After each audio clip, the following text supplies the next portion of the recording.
నమస్కారం అండి. నేను శారదాని.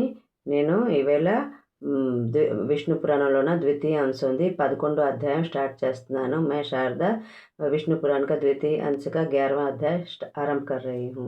सूर्य का स्वरूप, उनकी शक्ति तथा वैष्णवी शक्ति का वर्णन। श्री पाराशर जी को संबोधित करते श्री मैत्रेय जी बोले, हे मुनिश्रेष्ठ, सूर्य मंडल में स्थित सातों गणों के कारण शीत, ग्रीष्म, वर्षा आदि के आवागमन का वर्णन किया तथा सूर्य के रथ में भगवान विष्णु की शक्ति से प्रभावित गंधर्व, सर्प, राक्षस, अप्सरा आदि की स्थिति एवं कार्यों का वर्णन किया जो शीत, ग्रीष्म एवं वर्षा करने वाले हैं। कृपा करके आप यह बतलाइए कि जब उनके रथ पर विराजमान गण ही कारण है तो भगवान भास्कर का क्या कार्य है। तब क्या यह कहना उचित है कि सूर्य ही वर्षा के कारण है, तो सूर्य के उदय होने तथा अस्त होने को कहना क्या यथार्थ है।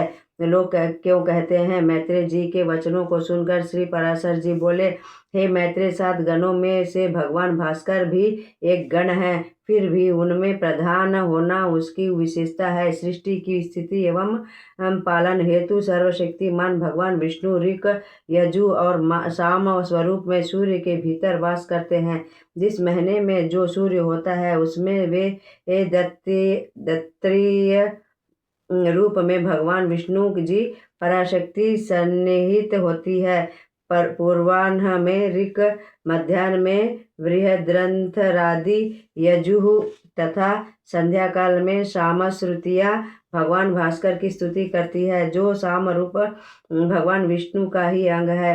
यह वैष्णवी शक्ति केवल सूर्य की अधिष्ठात्री नहीं है, बल्कि ब्रह्मा, विष्णु तथा शिव जी त्रयीमय हैं। सर्ग के आरंभ काल में ब्रह्मा ऋकमय, विष्णु जी स्थिति के समय यजुर्मय तथा प्रलय के समय शिव जी साममय रहते हैं।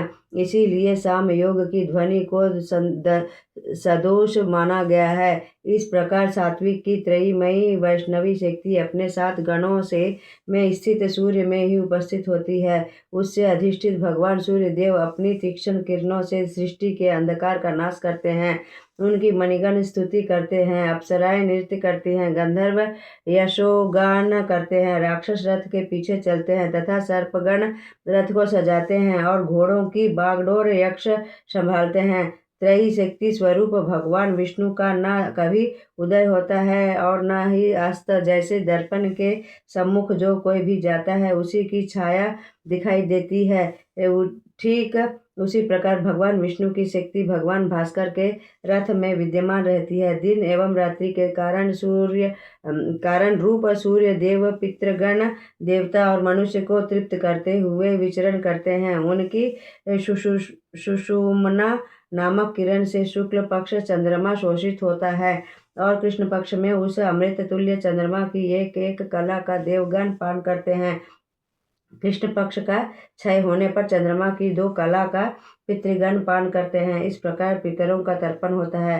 भगवान भास्कर अपनी किरणों से पृथ्वी का जितना जल शोषित करते हैं उस जल को प्राणियों हेतु तथा अन्न आदि की वृद्धि के लिए बरसा देते हैं। इस तरह देवता एवं मनुष्यादि का पोषण होता है। मैं शारदा विष्णु पुराण का द्वितीय अंश का 11वां అధ్యాయ సమాప్తి करती నేను శారదానండి. విష్ణు పురాణంలోన ద్వితీయ అంశంలోని 11వ అధ్యాయం సమాప్తి చేస్తున్నాను.